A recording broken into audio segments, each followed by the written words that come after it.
Bismillahirrahmanirrahim. Assalamualaikum warahmatullahi wabarakatuh. Alhamdulillahi rabbil alamin. Wabihi nasta'inu ala umuri dunya waddin.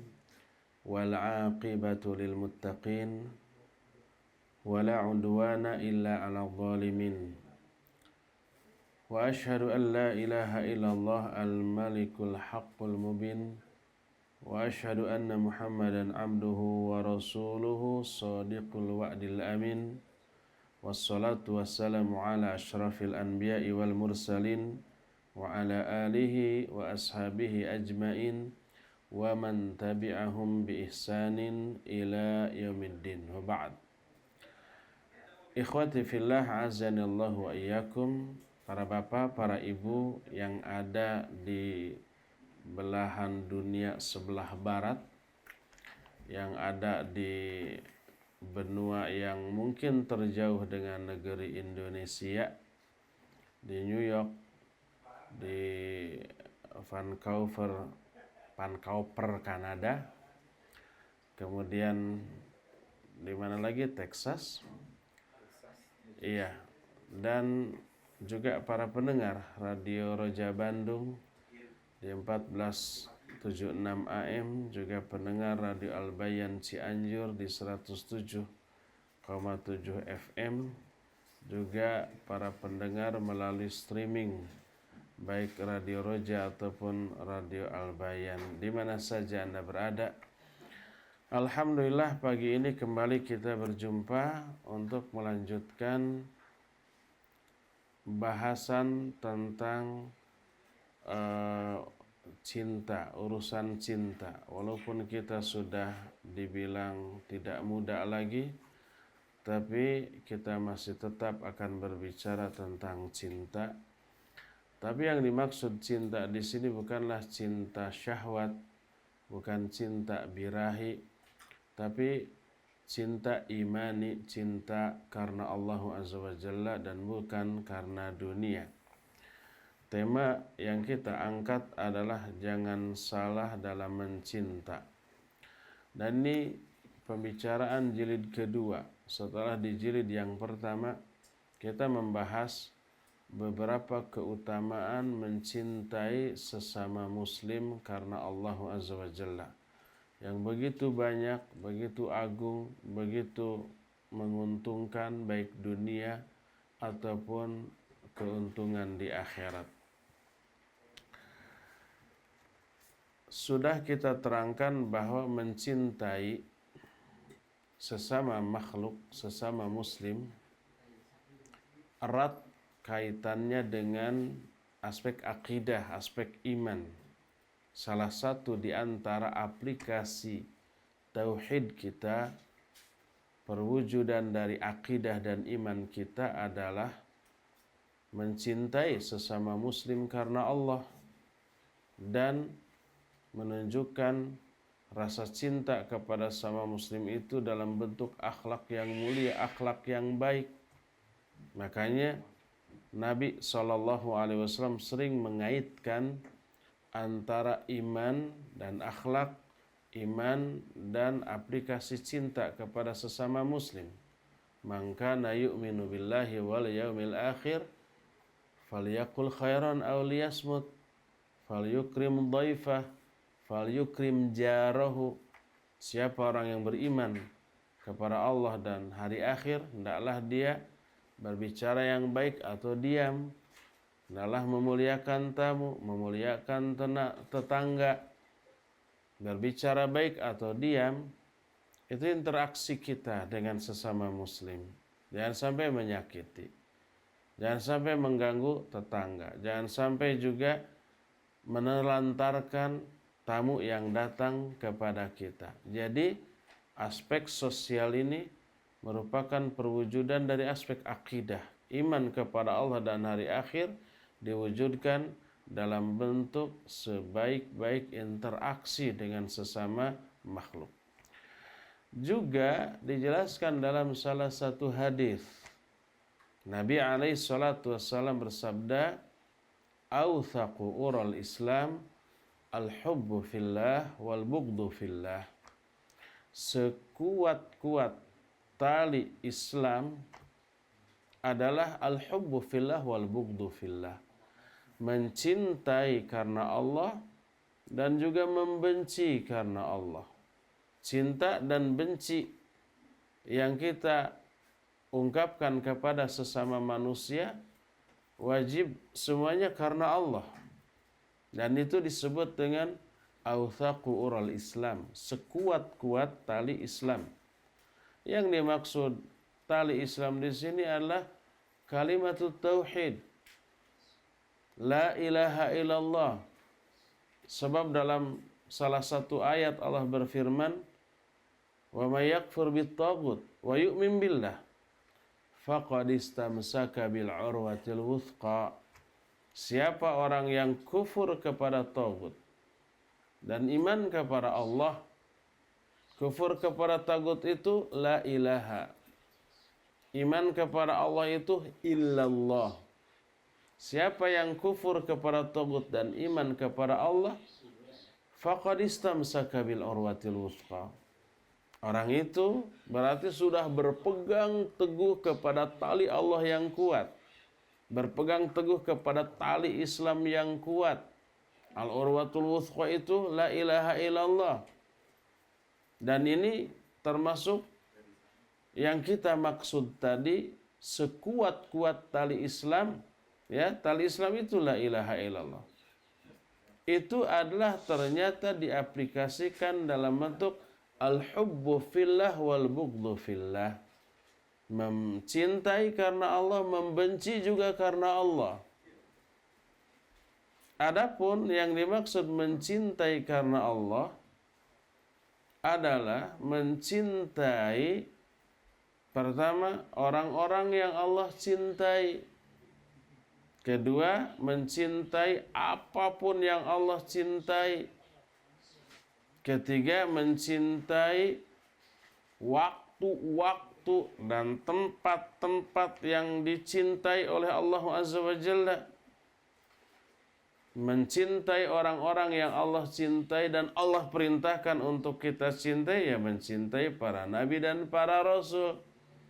Mencintai para sahabat Nabi SAW. Mencintai para ulama dan orang-orang soleh.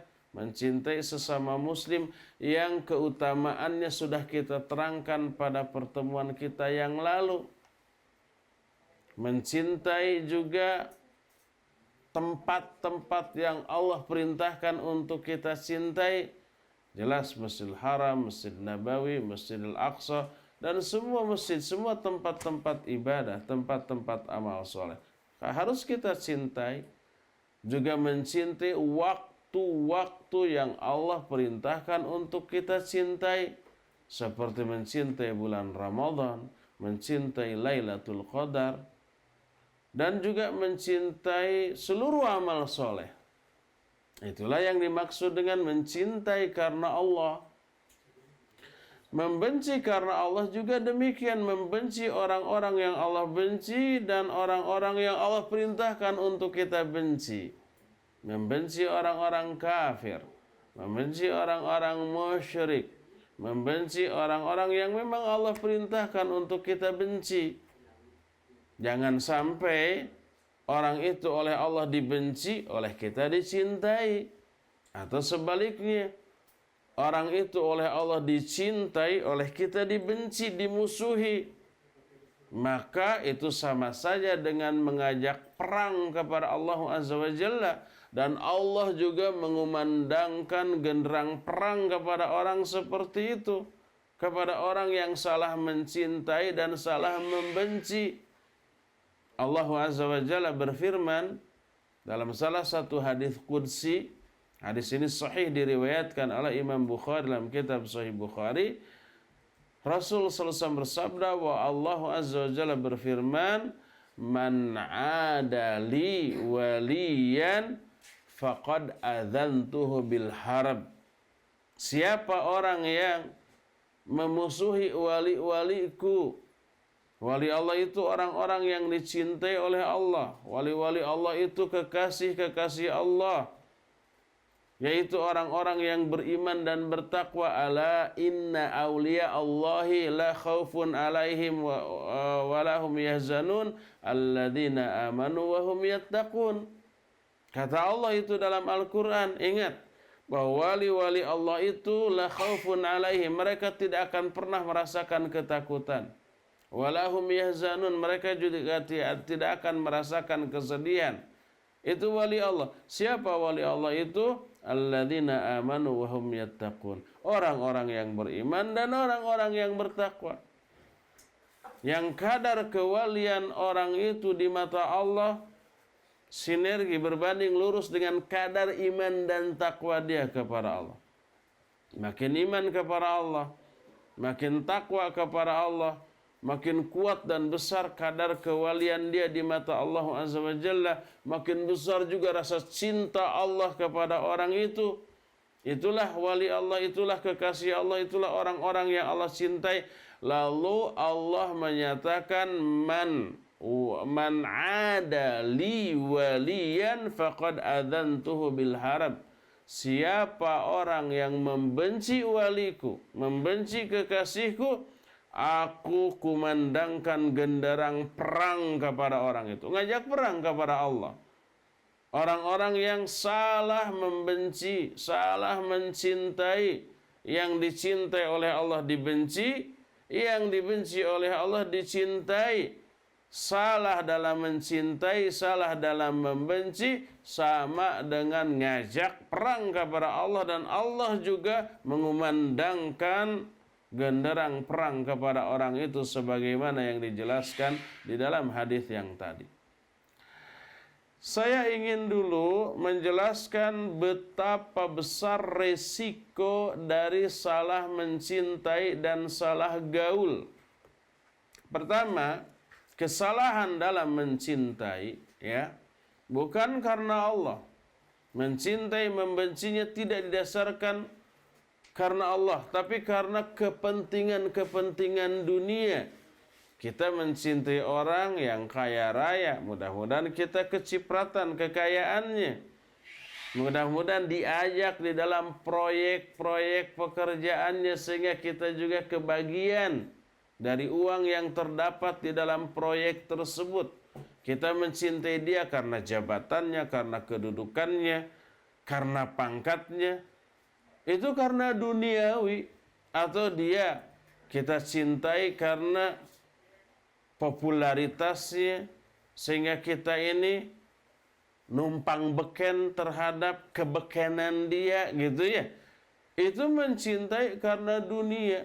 Mencintai bukan karena Allah Azza wa Jalla, maka kecintaan seperti itu kelak akan berubah 180 derajat menjadi permusuhan yang saling mencelakakan, saling mencela, saling menghina, saling menyalahkan di akhirat. Coba perhatikan firman Allah Azza wa Jalla dalam surah Az-Zukhruf ayat 67. Allah Azza wa Jalla berfirman, Al-akhillau yawma idhin ba'duhum li ba'din aduwwun illal muttaqin. Kata Allah al-akhilla. Al-akhilla itu artinya kekasih, sahabat, saudara, relasi, kroni, orang terdekat. Orang yang kita cintai dan dia mencintai kita.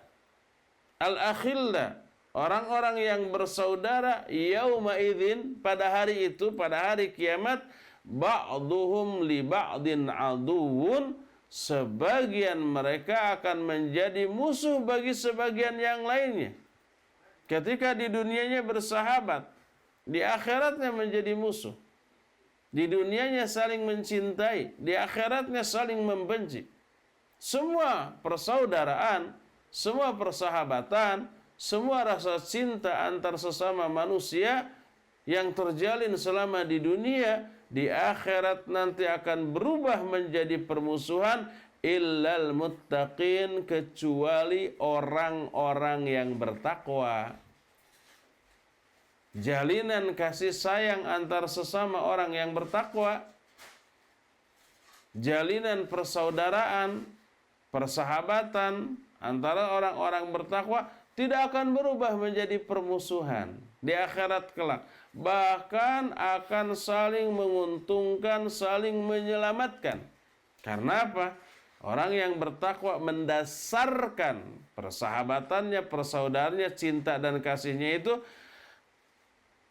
karena Allah, dengan pertimbangan-pertimbangan syar'i dan mengaplikasikan aturan syar'i di dalam persahabatannya tersebut.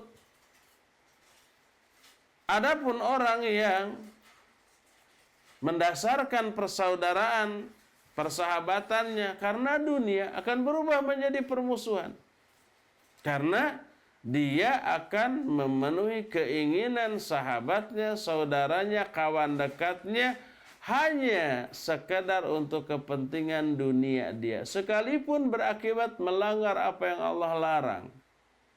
Kelak orang itu akan gigit jari. Gigit jari kan maknanya itu menyesal ya. Dan gigit jari ini juga istilah yang dikenal di dalam bahasa Arab. Istilah yang juga oleh Allah diterangkan dalam Al-Quran. Cuma beda sedikit, kalau kita gigit jari, kalau mereka gigit tangan. Dan Al-Quran juga mengistilahkan gigit jari dengan menggigit tangan, menunjukkan penyesalan yang luar biasa besar. Coba perhatikan Al-Quran surah Al-Furqan. Sejak ayat 27 sampai ayat 29. Allahu Azza wa Jalla berfirman, wa yauma yu'addu adh-dhalimu ala yadayhi yaqulu ya laitani ittakhadtu ma'ar rasuli sabila ya wailata laitani lam attakhidh fulanan khalila laqad adallani ani dzikri ba'da idh ja'ani wa kana syaitanu lil insani khadhula. Kata Allah Azza wa Jalla, pada hari itu ya, wa yauma ya'addu adh-dhalimu ala yadayhi, pada hari itu orang-orang zalim itu gigit jari. Gigit jari itu ada dua kerugian yang sedang dia alami. Pertama menyesal, yang kedua dia sedang celaka. Menyesal itu karena saat itu dia celaka gitu loh. Pada hari itu orang-orang zalim gigit jari, mengungkapkan penyesalan yang luar biasa. Mereka berada dalam kondisi yang berbahaya, diazab dengan azab yang membuat mereka menjadi binasa. Kata mereka akan berkata, ya laitani ittakhadtu ma'ar rasuli sabila. Aduh celaka aku, kenapa dulu aku tidak mengambil jalan yang diajarkan oleh Rasul, oleh Nabi alaihi salatu wassalam. Nabi memberikan jalan yang harus kita tempuh, ini nih jalan keselamatan. Tidak kita ikuti, malah mengambil jalan lain yang ditunjukkan oleh setan. Hanya karena mengikuti jalan Rasul itu beresiko di dunia. Mengikuti jalan setan di dunia menyenangkan, membuat kita happy, membuat kita gembira, membuat kita bahagia sesaat. Di akhirat dia menyesal. Ya laitani ittakhadtu ma'ar rasuli sabila. Aduh celaka aku, kenapa aku tidak mengambil jalan yang ditempuh oleh Rasul alaihi salatu wassalam. Terus dia juga berseru, ya wailata laitani lam attakhidh fulanan khalila. Aduh celaka aku, benar-benar celaka aku, seandainya dulu ketika di dunia aku tidak menjadikan si fulan sebagai kekasihku, sebagai sahabatku.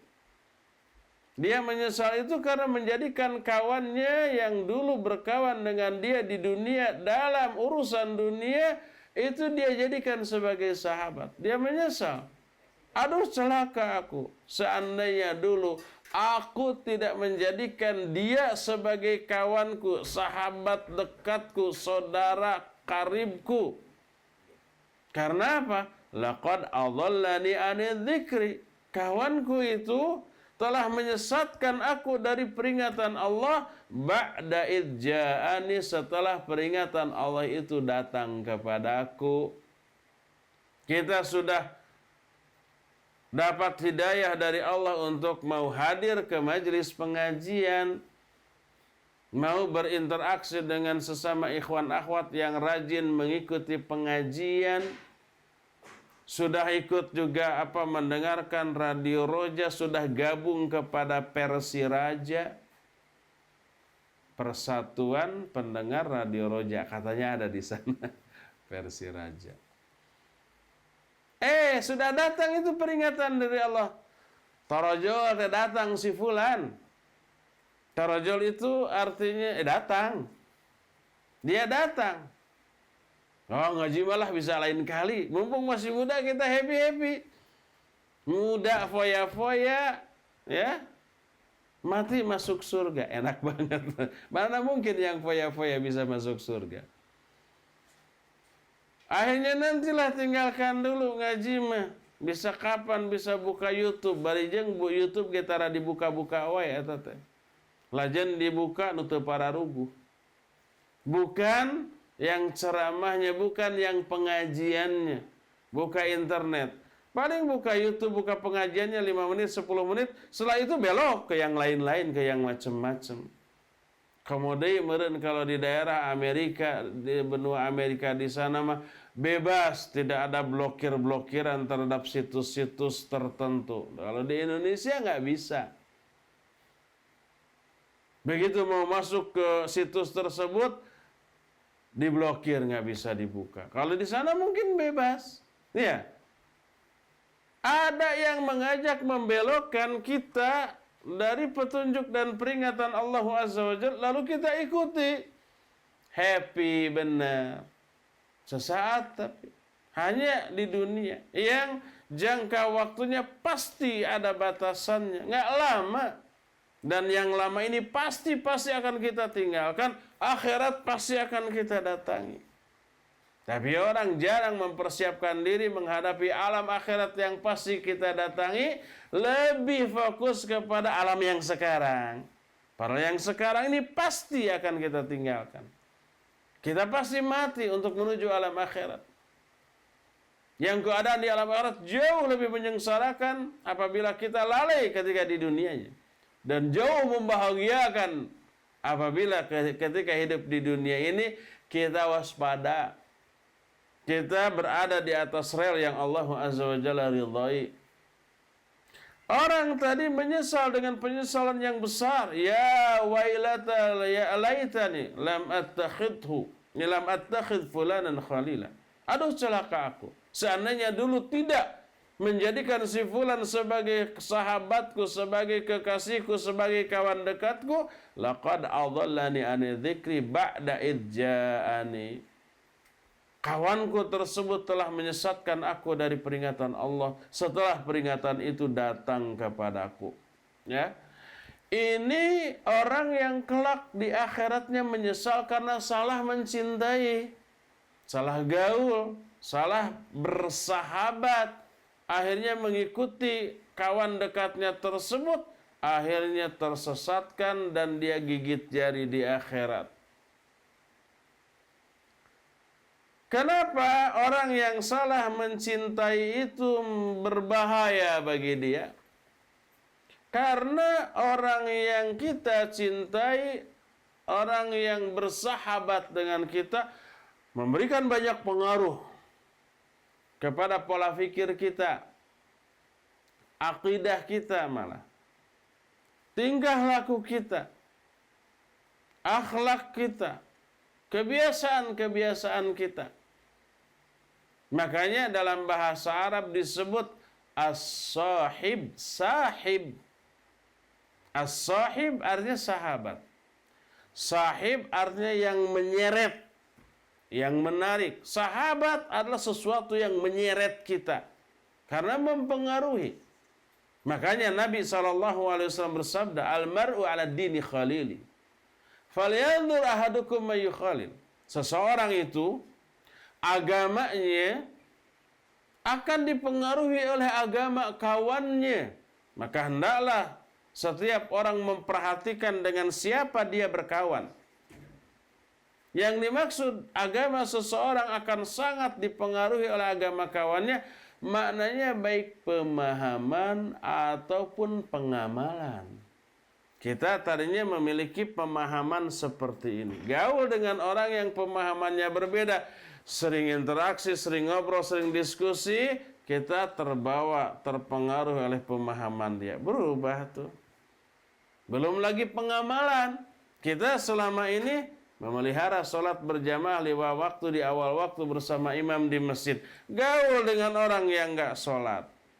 Lama-lama kendur berjamaah kita ke masjid karena terpengaruh.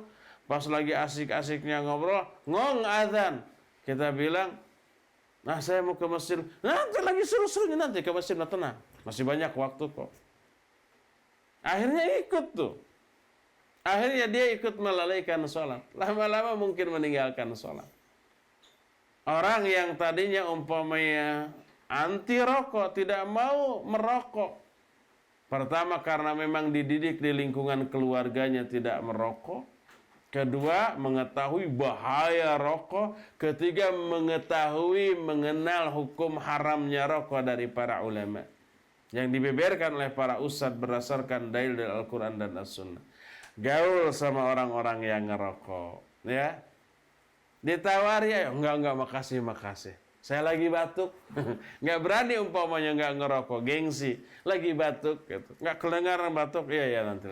Ditolak sekali, 2 kali. Lama-lama cing sakenyot mah tuh. Dan malah naon, nyot tadi kenyot, sakenyot. Lama-lama jadi 10 kenyot. Lama-lama 1 bos sehari habis. Habis paru-paru nata, sudah gitu. Karena gaul. Makanya Nabi SAW menyatakan al-mar'u 'ala dini khalili. Falyanzur ahadukum may yukhalil. Seseorang agamanya itu akan dipengaruhi oleh agama kawan. Maka hendaklah setiap orang itu memperhatikan dengan siapa dia berkawan. Adapun orang yang ketika di dunianya dia memilah dan memilih kawan bergaul. Mula-mula dia berkawan dengan seseorang karena kelihatannya baik. Ternyata pemikirannya rusak, agamanya juga kacau. Lalu dia jauhi. Walaupun ada rasa suka secara pribadi, ada umpamanya karakter pribadi dia yang bagus, yang membuat kita suka. Tapi ada titik bahayanya dari segi agama. Kita jauhi. Selamat dia.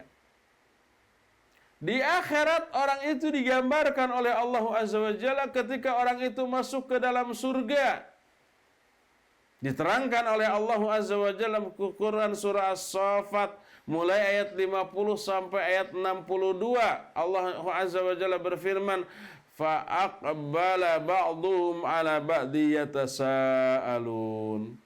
Para ahli surga itu saling menyapa, saling ngobrol, saling bertanya satu sama lain. Ini gambaran tentang para ahli surga di akhirat nanti yang diterangkan oleh Allah Azza wa Jalla. Qala qailum minhum inni kana li qarin. Berkatalah salah satu di antara penghuni surga. Dulu ketika di dunia saya memiliki kawan dekat. Yaqulu a innaka laminal musaddiqin. Kawan dekat saya ini mempengaruhi saya. Apa kamu termasuk orang yang percaya kepada urusan akhirat? Dipengaruhi itu. Kawan dekatnya nggak percaya kepada akhirat. Dia percaya kepada urusan akhirat. Aidza mitna wa kunna turaban wa idhaman a inna lamadinun. Apakah kalau kita sudah mati, kita sudah jadi tanah, kita sudah tinggal tulang, apakah memang kita akan dihisab, akan dibangkitkan lagi, akan dibalas semua amal-amal kita? Kok kamu percaya sih kepada yang gituan? Kawannya itu begitu dulu. Tapi untung dia tidak terpengaruh. Dia tinggalkan tuh kawannya. Dan dia tetap istiqamah di atas keyakinan tentang adanya akhirat. Tapi dia ingat setelah di surga, ingat dulu ketika ini ada kawan yang ngajak-ngajak nggak benar tuh. Ditanya oleh malaikat, hal antum mutalli'un, kamu mau tahu nggak orang itu di mana sekarang? Kawan kamu ketika di dunia yang ngajak-ngajak nggak benar kepada kamu itu, sekarang dia di mana?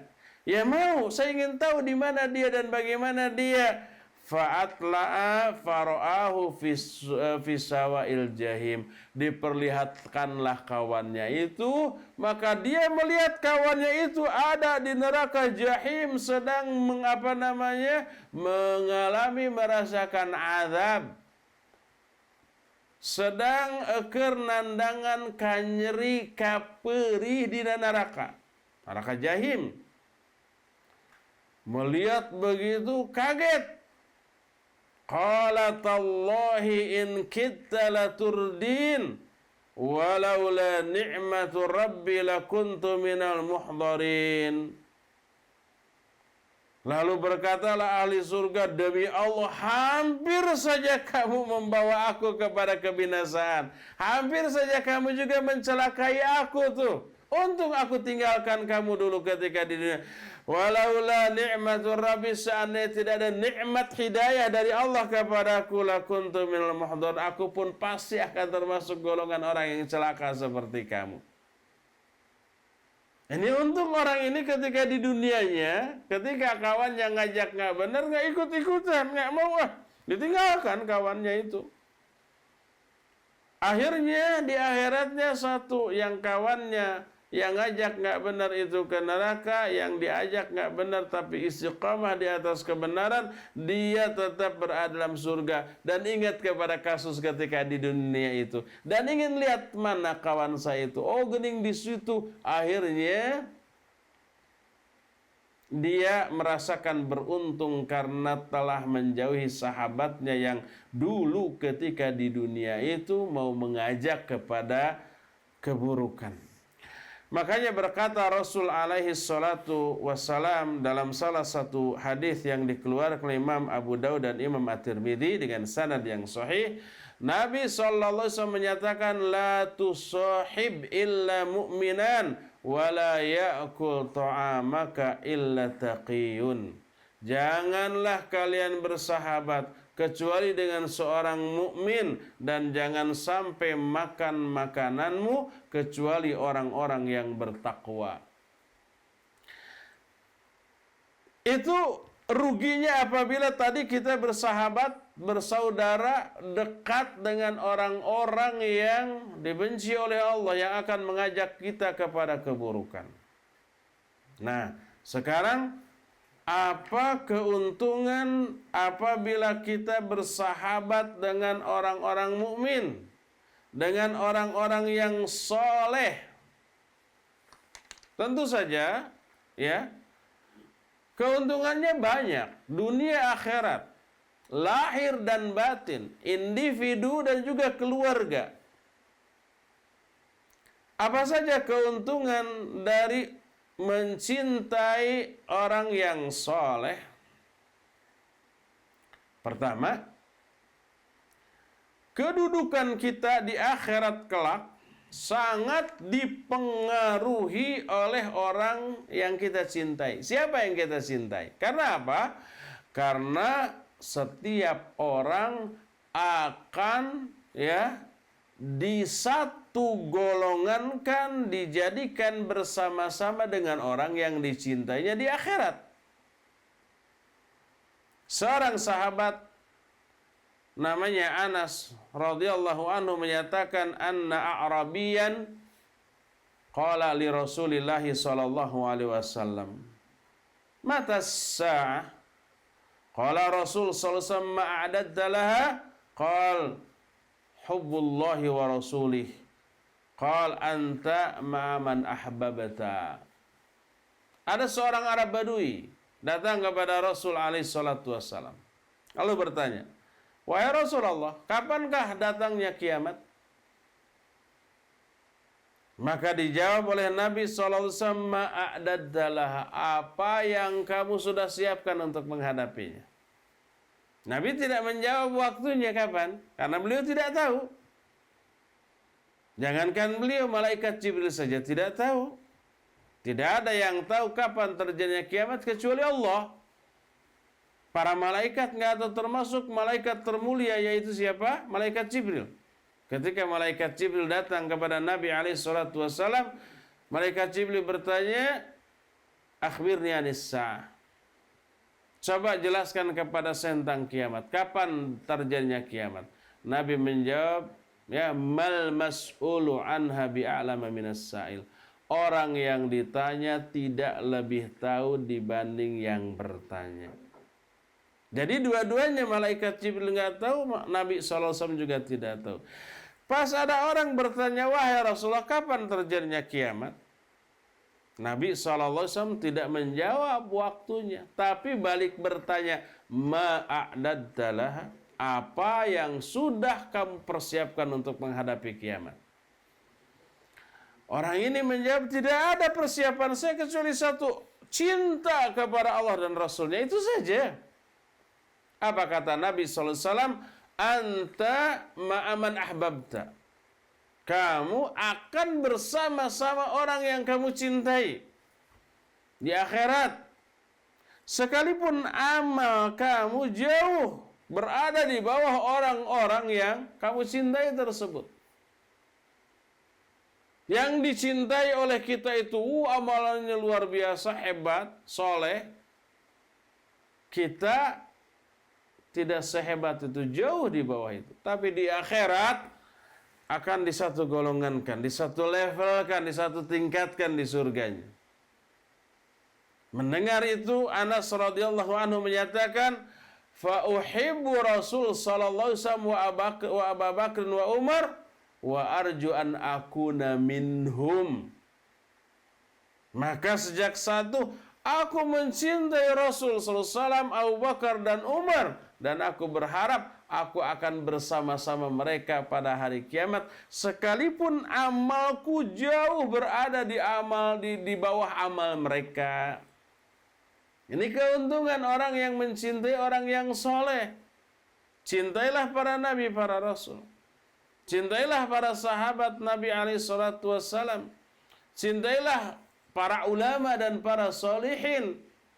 Amalnya hebat. Kebersihan hatinya luar biasa. Kemuliaan akhlaknya menjadi bahan pujian setiap orang. Maka diyakini mereka akan berada di dalam level yang sangat tinggi kelak di surganya. Dan kita jauh berada di bawah mereka dari segi amal, baik dari segi kuantitas ataupun kualitas. Maka kita akan bersama-sama mereka pada hari kiamat berdasarkan jaminan dari Rasul sallallahu alaihi wasallam, anta ma'aman ahbabta. Dalam riwayat lain, al-mar'u ma'a man ahabba, bahwa seseorang itu akan bersama-sama dengan orang yang dicintainya pada hari kiamat. Ini keuntungan yang pertama dari mencintai orang soleh, mencintai orang yang beriman, mencintai orang yang rajin dalam beramal soleh dan dalam melakukan kebaikan. Ya, makanya Allah Azza wa Jalla menyatakan bahwa salah satu dari apa yang dianjurkan adalah wattaba'a sabila man anaba ilayya. Wattabi sabila man anaba ilayya, dan ikuti olehmu jalan orang-orang yang kembali kepada aku. Ikuti, dampingi mereka, barengi mereka, bersahabat, bersaudaralah dengan mereka. Maka kamu akan bersama-sama dengan mereka pada hari kiamat nanti.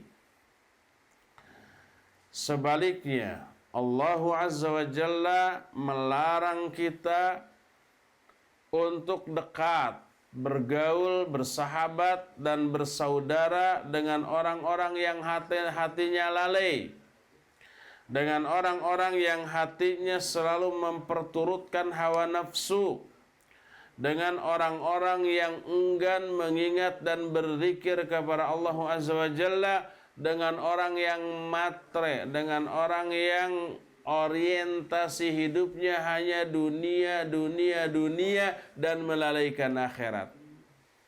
Coba perhatikan firman Allah dalam surah Al-Kahfi ayat ke-28.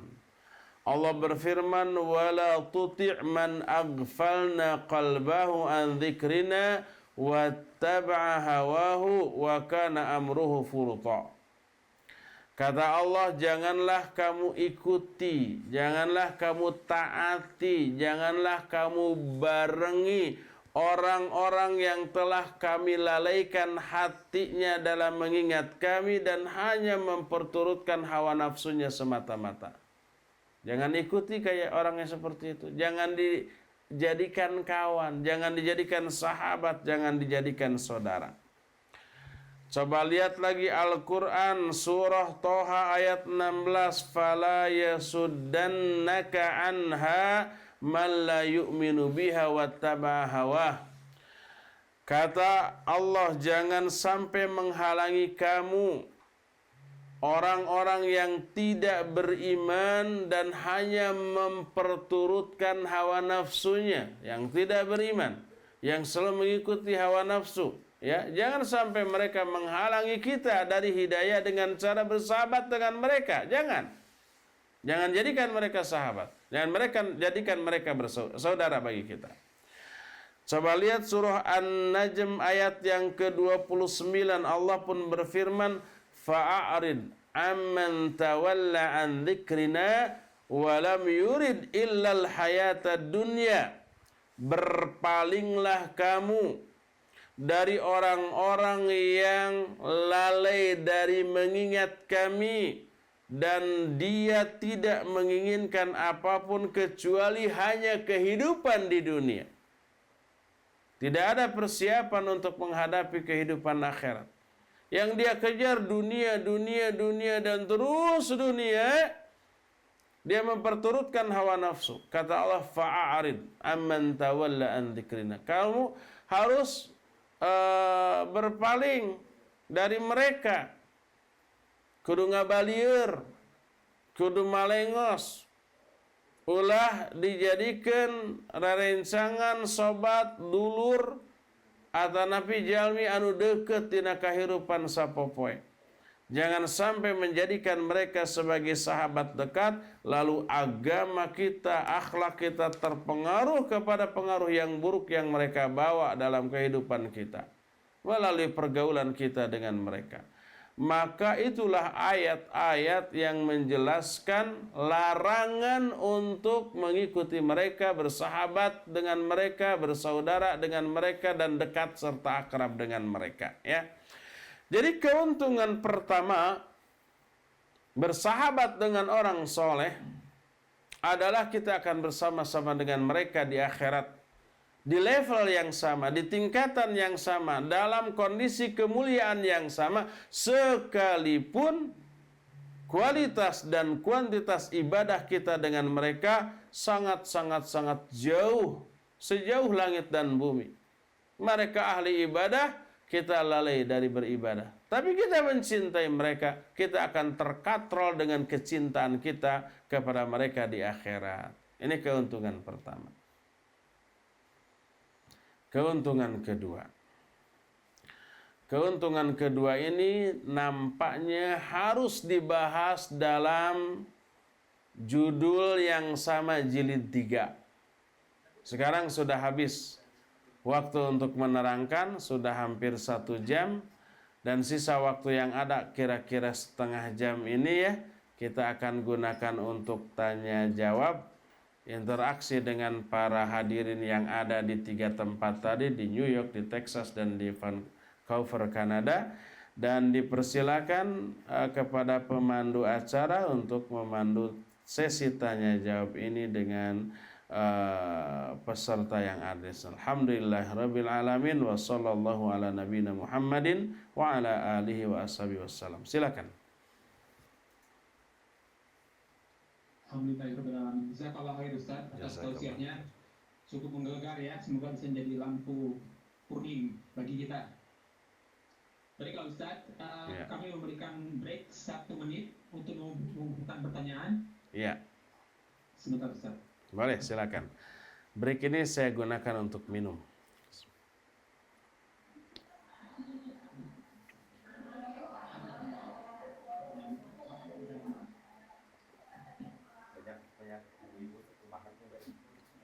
Ya, 80%.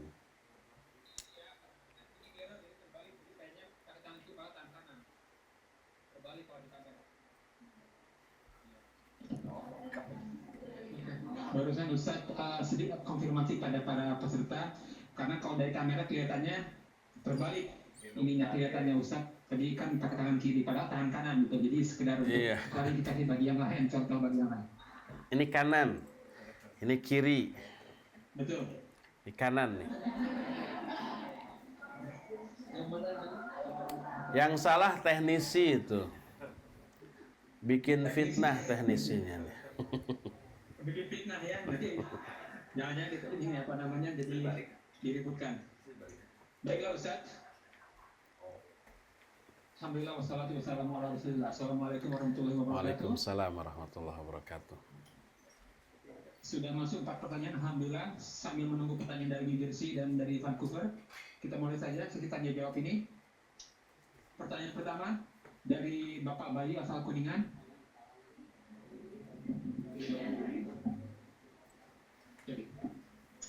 Assalamualaikum Ustaz. Waalaikumsalam warahmatullahi wabarakatuh.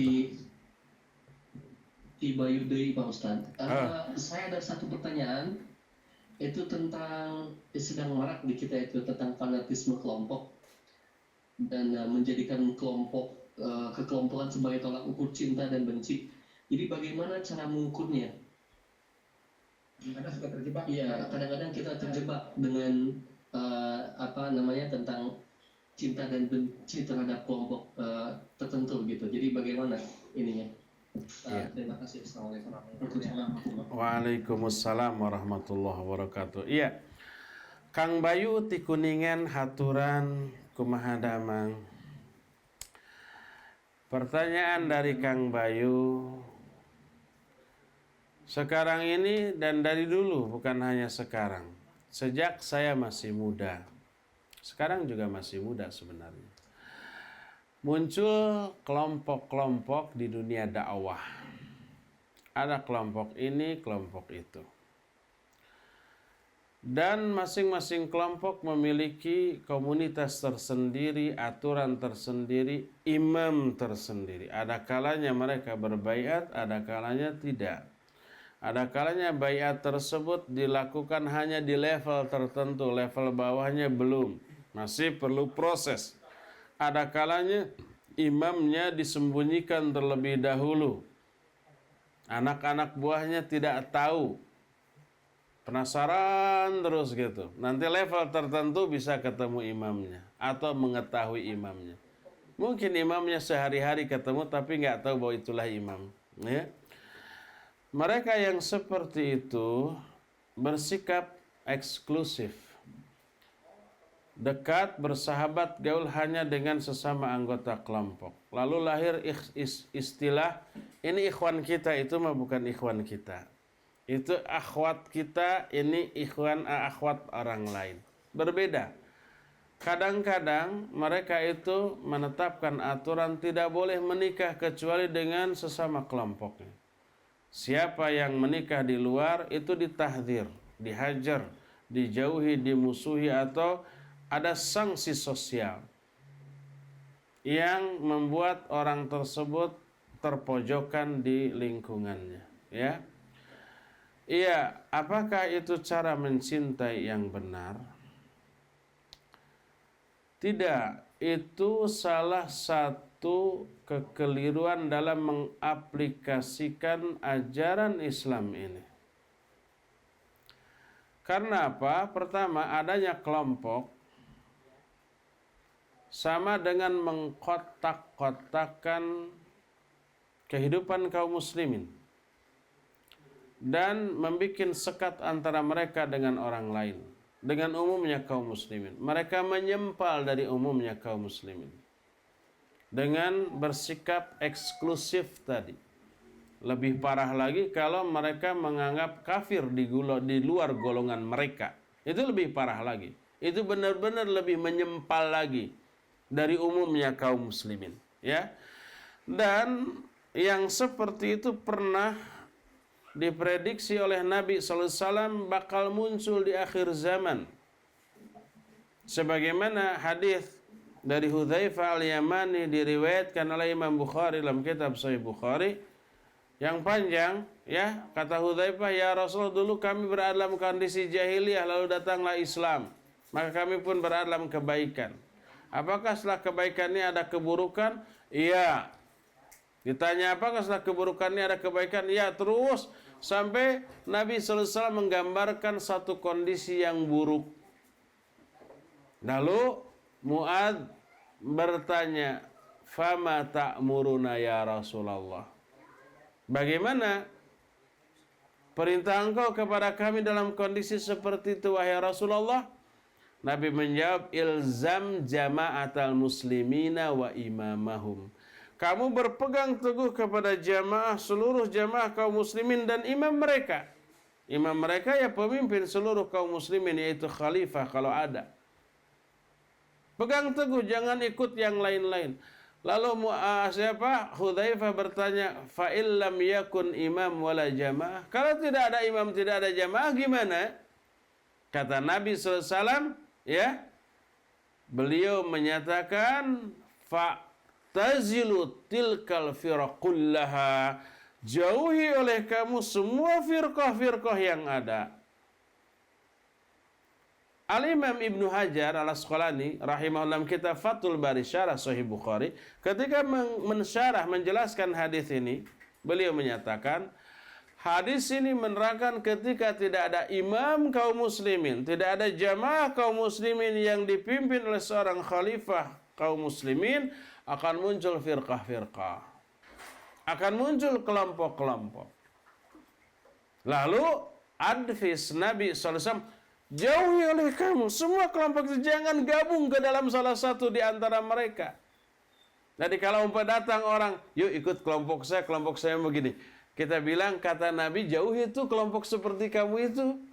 Ada puluhan, mungkin ada ratusan, dan masing-masing kelompok itu merasa mereka lah yang benar. Kadang-kadang namanya sama, tapi versinya ada banyak, gitu ya.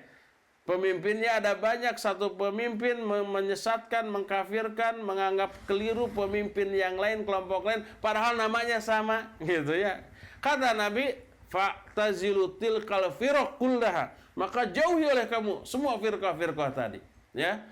Oleh karena itulah maka kita tidak boleh gabung ke dalam salah satu pun kelompok yang ada berdasarkan sabda Nabi SAW ini. Itu firqah, bukan jamaah, tapi masing-masing mengaku jamaah. Abdullah bin Mas'ud menyatakan, ya, "Man kana 'alal haqqi fahuwa jamaah wa in kana wahida." Siapa orang yang berada di atas kebenaran, di atas Quran Sunnah, dia itu jamaah walaupun sendirian. Abu Syamah dalam kitab Al-Ba'its, ya, menyatakan, "Ja'al amru biluzumil jamaah wal muradu bihi luzumul haq," yakni Al-Quran was Sunnah. Telah datang perintah untuk menetap di atas jamaah. Yang dimaksud adalah menetap di atas kebenaran, yaitu Quran dan Sunnah. Ali bin Abi Thalib radhiyallahu anhu menyatakan, "Al-jama'atu mujamatu ahlil haqqi wa in qallu, wal furqatu mujamatu ahlil batil wa in kathuru." Jamaah itu adalah berkumpulnya ahlul haq, orang-orang yang berada di atas Quran dan Sunnah walaupun sedikit. Dan firqah adalah berkumpulnya ahlul batil yang menyimpang dari Quran Sunnah walaupun banyak. Jamaah atau firqahnya tidak dilihat dari banyaknya atau sedikit, tapi dilihat dari nilai kebenaran yang mereka pegang, yang mereka aplikasikan. Ketika menyimpang dari Quran Sunnah, itu sudah batil, itu sudah firqah. Coba sabda Nabi SAW menyatakan, "Unsur akhaka zaliman au madluman." Kata Nabi SAW, tolonglah saudaramu, baik yang zalim ataupun yang dizalimi. Yang zalim saudara kita, yang dizalimi juga apalagi saudara kita. Ikhwan, innamal mu'minuna ikhwah. Itu Al-Quran, itu hadis, semua kaum muslimin ikhwan. Lalu mereka menyatakan, ini ikhwan kita, itu ikhwan orang lain. Ini akhwat kita, itu akhwat orang lain. Ada pengkotak-kotakan, ya. Mereka keliru, menyimpang dari Al-Quran dan As-Sunnah. Maka tidak boleh yang seperti itu. Kita buka sekat-sekat itu. Ya, kita putuskan tali yang mengikat komunitas tertentu hanya kesamaan misi dan visi tertentu secara politis. Walaupun secara akidah sama dan yang lain-lainnya sama, maka kita buka. Ya, kita nggak boleh ada pemisahan, ini ikhwan kita, itu ikhwan orang lain, ini akhwat kita, itu akhwat. Kadang-kadang itu mah bukan akhwat tapi perempuan. Kadang-kadang ada yang seperti itu. Maka itu menyimpang dari Quran dan Sunnah. Jadi tidak boleh ada sekat-sekat yang dibatasi oleh kepentingan kelompok tertentu, maka bergabunglah dengan umumnya kaum muslimin dan jangan menyempal dari mereka. Wallahu a'lam bishawab. Silakan lagi. Jazakallah khair Ustaz atas jawabannya. Cukup jelas ya. Tadi ada klarifikasi, maksudnya bergabung dengan umumnya kaum muslimin itu dengan mayoritas atau bagaimana Ustaz? Maaf. Iya. Yang dimaksud dengan bergabung dengan umumnya kaum muslimin itu tadi tidak menyempal dari mereka, tidak bergabung ke dalam kelompok yang eksklusif. Kita bagian dari seluruh kaum muslimin. Tapi kan kaum muslimin ada yang bid'ah, bahkan ada yang terjerumus dalam syirik, ada yang ahli maksiat. Emang betul, tapi itu melahirkan kewajiban kita untuk mendakwahi mereka tanpa mengkotakkan diri di dalam kelompok tertentu. Ya, kita bagian dari mereka, mereka bagian dari kita. Maka dengan tidak menggabungkan diri ke dalam kelompok kotak tertentu, berarti kita bersama-sama dengan umumnya kaum muslimin. Di saat kita masuk ke dalam firqah tertentu, berarti kita menyempal dari umumnya kaum muslimin. Itu yang dimaksud. Bergabung dengan umumnya kaum muslimin, tidak mengkotakkan diri dalam firqah tertentu. Itu maksudnya, wallahu a'lam. Jazakallah khair Ustaz atas jawabannya. Baik, karena waktu yang sudah semakin mepet, langsung saja kita ke pertanyaan kedua. Ini pertanyaan dari seorang ibu titipan, beliau asal Bandung, tinggal di New York.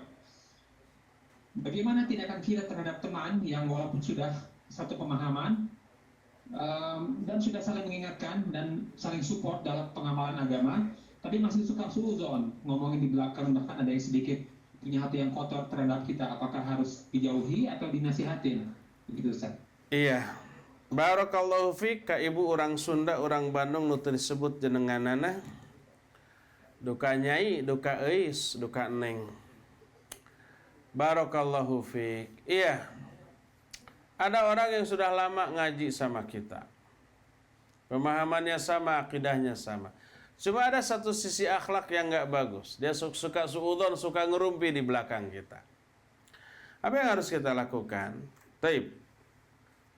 Setiap penyimpangan, kesalahan yang dilakukan oleh saudara kita melahirkan kewajiban mendakwahi, menasihati dengan cara yang ma'ruf, yang baik. Diingatkan, suudzon itu tidak boleh. Bacakan ayat ijtanibu katsiran minadh-dhonn. Jauhi oleh kalian kebanyakan dari dhon. Iyyakum wadh-dhanna fa inna dhanna akdzabul hadits. Jauhi oleh kalian prasangka, karena prasangka itu seburuk-buruk kedustaan. Ya, akdzabul hadits, sedusta-dusta ucapan. Kasih tahu itu tidak boleh. Kasih tahu ngerumpi di belakang itu haram.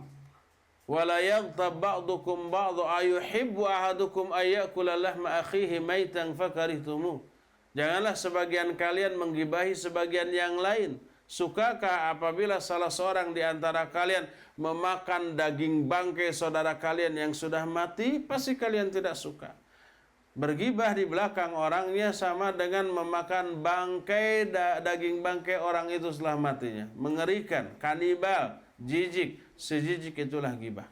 Ya, kita nasihati, kita peringatkan dengan cara yang baik, berdua-dua, jangan di muka umum, jangan dengan cara yang menyinggung perasaannya, jangan dengan cara kasar, jangan dengan cara yang bisa membuat dia merasa malu di hadapan orang, tapi cari momen yang tepat. Ya, cari waktu yang pas, kondisi situasi yang juga pas, dan pilih kata-kata yang bijak. Ya. Terus apakah kalau dia ngeyel, Ya, ngeyel itu bahasa baratnya kekeh petekeh. Maksudnya Jawa Barat. Kekeh petekeh itu terus ngotot di atas keburukannya. Apa yang harus kita lakukan? Ya, kalau kita mampu terus-menerus menasihatinya, lakukan. Kalau dinasihati tambah madarat, bahkan bisa berantem, bahkan bisa-bisa kita terpengaruh oleh keburukannya, maka menjauhinya lebih selamat daripada menjadikan dia sebagai sahabat. Wallahu a'lam bishawab. Silakan. Jazakallah khair Ustaz atas jawabannya, semoga bisa dipraktikkan ya. Amin. Memang perlu kesabaran menghadapi hal seperti itu, dan bukan begitu saja, kadang-kadang kitanya juga suka buruk sangka juga, jadi kadang-kadang perlu muhasabah juga. Sarwana. Dari Vancouver, pertanyaan nomor 3. Silakan dari Vancouver, Ibu Rini, silakan masuk. Assalamualaikum Pak Ustaz. Waalaikumsalam warahmatullahi wabarakatuh. Ada pertanyaan ini, apa yang harus kita lakukan sebagai bukti mencintai kepada Rasulullah dan orang soleh agar kita bisa bergabung dengan mereka di akhirat kelak.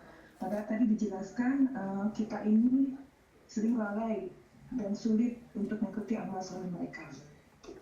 Terima kasih Pak Ustaz. Iya. Teh Rini. Ini apa Rindi istrinya Pak Indra apa? Iya. Eta mah sobat. Betul Ustaz. Iya. Kang Indrana ayahnya. Damang Kang Indra. Alhamdulillah. Ya, pertanyaan dari Teh Rini. Bagaimana cara mengaplikasikan cinta kita kepada Rasul alaihi salatu wassalam dan para ulama? Taib, ini pertanyaan yang bagus. Dan nanti kita akan sampai kepada penjelasan bagaimana cara mewujudkan rasa cinta kita kepada sesama manusia yang Allah perintahkan. Kita akan terus bahas itu. Kalau ada kelanjutannya. Kalau nggak ada mah nggak apa-apa, nggak maksa. Mual maksa mirusan tersuka. Tapi kalau itu berlanjut sampai 10 jilid nggak apa-apa. Cara mengaplikasikan cinta kita kepada Rasul alaihi salatu wassalam adalah banyak ya. Cara yang pertama dan utama adalah dengan memperbanyak sholawat kepada beliau. Terutama malam Jumat dan hari Jumat. Dengan lafaz-lafaz sholawat yang dicontohkan yang bersih dari penyimpangan. Bukan dengan lafaz sholawat yang dikarang-karang oleh orang yang di dalamnya terkandung banyak kekeliruan, kesalahan, penyimpangan yang fatal, yang fundamental, yang tidak mengandung pengkultusan secara berlebihan kepada Nabi alaihi salatu wassalam. Ya, perbanyak sholawat. Secara umum, secara mutlak, tidak ditetapkan waktunya, jumlahnya, momennya, lafadznya, dan seterusnya. Selama lafadznya isinya sholawat, baik Allahumma sholli ala Muhammad wa ala ali Muhammad, atau sallallahu alaihi wa ala alihi wa ashabih, atau salawatullahi wa salamuhu alaih, atau dengan lafaz-lafaz yang isinya sholawat kepada beliau. Sesering mungkin ketika kita nyetir, perbanyak sholawat. Ketika kita dibonceng di motor, saya nggak tahu di sana ada motor apa tidak, juga kita bersolawat ya. Ketika kita diangkot, saya nggak tahu juga di sana ada angkot apa tidak ya, sholawat ya. Maka itu salah satu wujud kecintaan kita kepada Rasulullah. Kedua, mengikuti sunnahnya, mengikuti jejak langkahnya, mengikuti tingkah lakunya, meniru kemuliaan akhlaknya, meniru beliau dalam cara-cara ibadah yang dilakukannya. Karena itu perintah beliau. Ketika sholat, Nabi SAW bersabda, "Sallu kama ra'aitumuni usolli." Sholatlah kalian sebagaimana kalian melihat aku sholat. Ketika kita umroh atau haji, Nabi SAW menyatakan, "Khudhu anni manasikakum." Ya, ambil oleh kalian dari aku tata cara manasik kalian, manasik haji atau umrah mengikuti tata cara manasik yang aku contohkan. Begitu juga dalam urusan-urusan yang lain, ya. Maka di saat ada orang yang ketika beribadah kepada Allah tapi tata cara ibadahnya menyimpang dari apa yang dicontohkan oleh Nabi sallallahu alaihi wasallam, orang itu akan ditolak ibadahnya. Nabi bersabda, "Man amila amalan laisa alaihi amruna fahuwa raddun." Siapa orang yang mengamalkan satu amalan tapi tidak ada contohnya dari aku, amalan itu tertolak, tidak akan diterima, ya. Jadi yang kedua adalah ikuti contoh beliau dalam segala hal, baik dalam aspek ibadah, termasuk dalam aspek akhlak, termasuk dalam rutinitas harian kita, ya. Walaupun sifatnya sunnah, ketika tidur ada adab sunnah Nabi SAW, ada doa di sana. Bangun tidur juga begitu. Keluar masuk WC, ada doanya, ada adabnya. Langkahkan kaki kiri ketika masuk, langkahkan kaki kanan ketika keluar, dan ada doa ketika keluar masuk. Ketika membuka baju, bagian mana yang harus dibuka terlebih dulu? Bagian kiri dulu kalau membuka. Kalau mau memakai, bagian kanan dulu. Pakai kaos kaki, pakai sepatu, pakai sendal, kanan dulu. Kalau melepasnya, kiri dulu. Itu adab-adab sunnah. Siapa yang mengamalkan itu dalam rutinitas hariannya, dia dianggap mengikuti sunnah Rasul SAW. Apa akibatnya? Allah mencintai dia, kemudian Allah ampuni dia. Allah berfirman dalam Al-Quran, "Qul in kuntum tuhibbunallah fattabi'uni yuhibbukumullah wa yaghfir lakum dzunubakum." Katakan oleh Muhammad, jika kalian mencintai Allah, ikuti aku, maka Allah akan mencintai kamu dan akan mengampuni dosa-dosa kamu. Jangan dikira pakai sendal tidak mengampuni dosa. Mengampuni dosa asal ketika pakai sendal mengamalkan adab sunnah dari Rasul SAW. Pakai yang kanan dulu, melepas yang kiri dulu.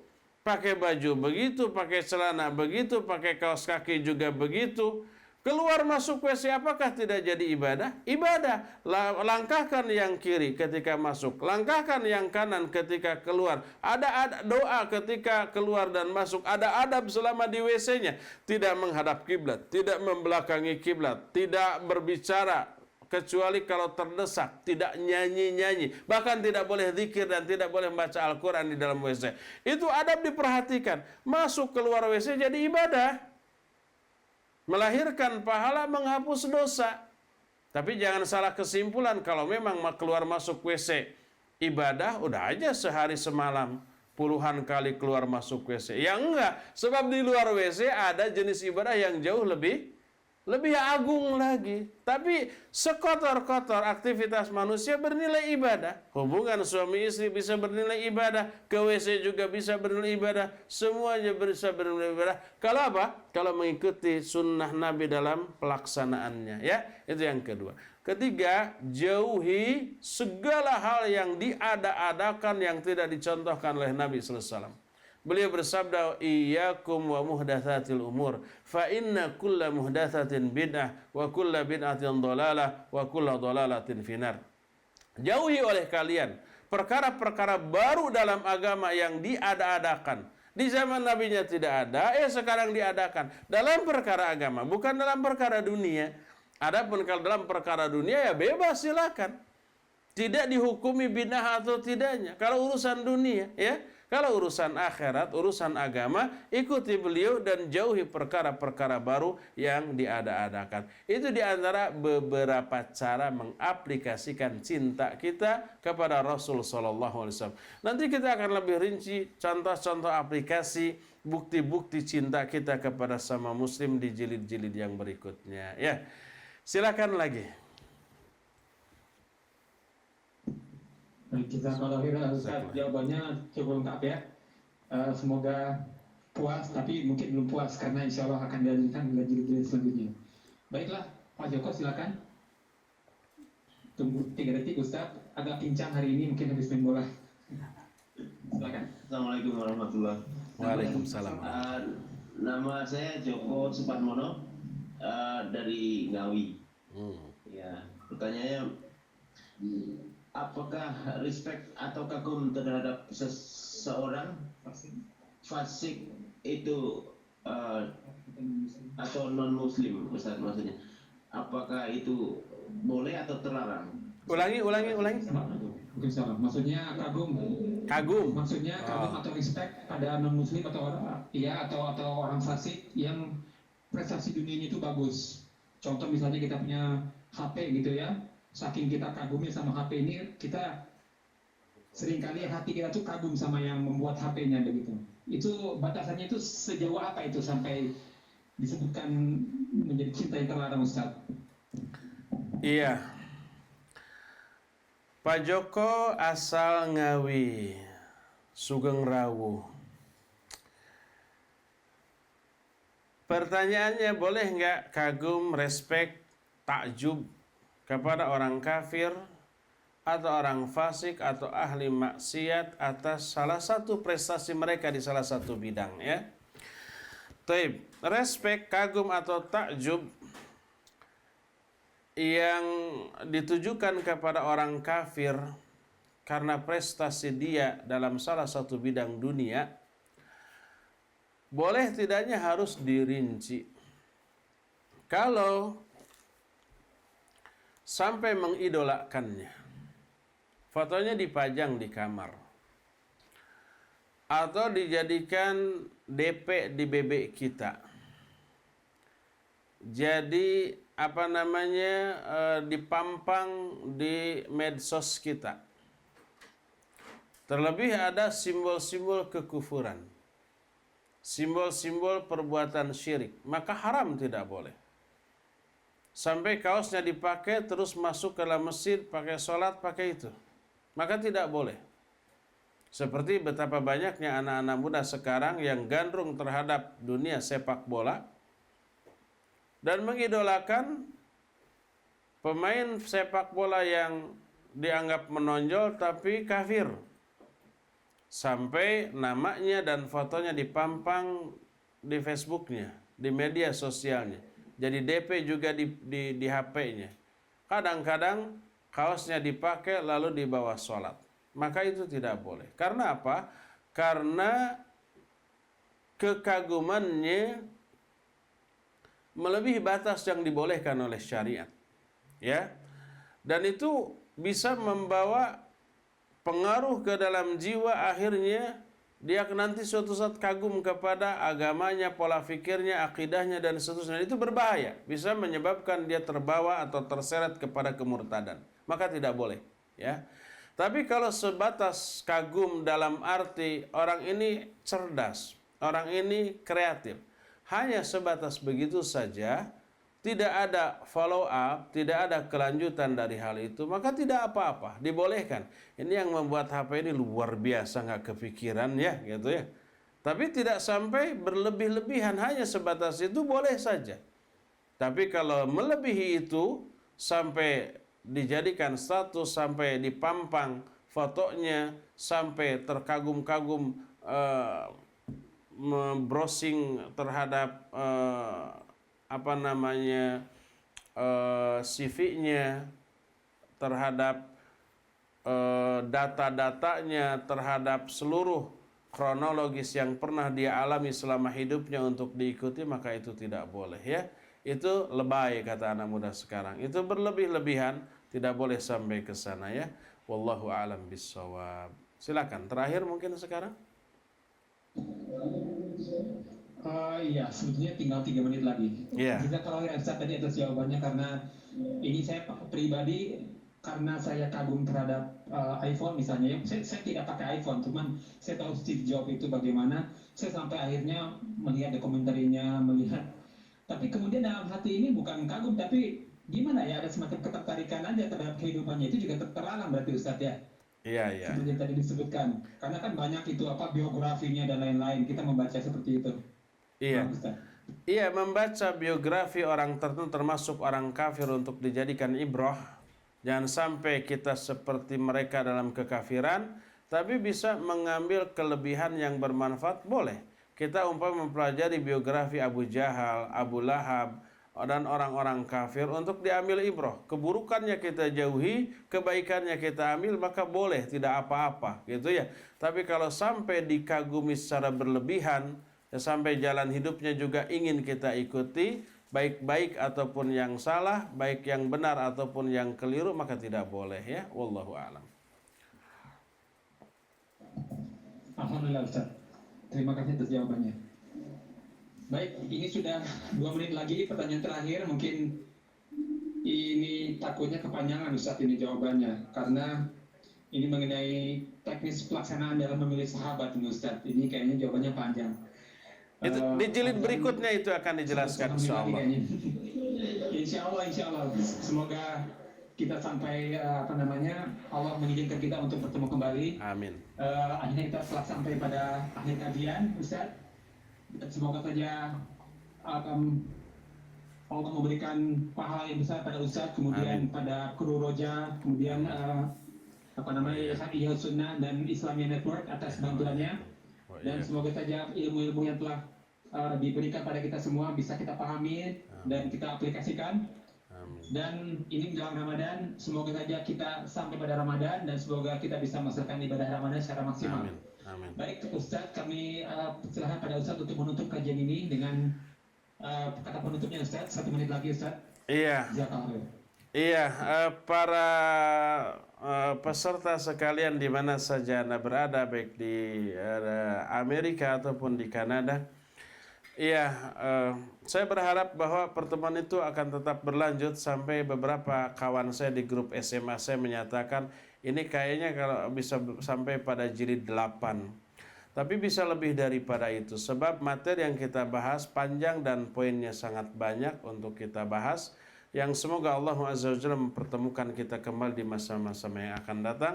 Saya mohon maaf apabila ada kata-kata dan tingkah saya yang kurang berkenan. Ya, semua kesalahannya murni dari saya dan dari setan, dan semua yang benarnya itu semata-mata karena hidayah dan taufik dari Allah Azza wa Jalla. Mohon masukan apa yang kurang dan apa yang harus dipertahankan dan apa yang harus ditambahkan. Boleh nanti masukannya ke grup WA grup WA yang tadi disebutkan media Islam Network ya, atau melalui Teh Rini atau Kang Indra yang sering komunikasi dengan saya. Berikan masukan untuk perbaikan di masa yang akan datang, baik koneksi ataupun audio visual ataupun cara penyampaian yang saya berikan kalau ada yang kurang berkenan bagi hadirin di sana. Sekian saja dari saya. Subhanakallahum bihamdik asyhadu an la ilaha illa anta astaghfiruka wa atubu ilaik. Walhamdulillahirabbil alamin wa sallallahu ala nabiyyina Muhammadin wa ala alihi wa ashabihi wasallam. Wassalamualaikum warahmatullahi wabarakatuh.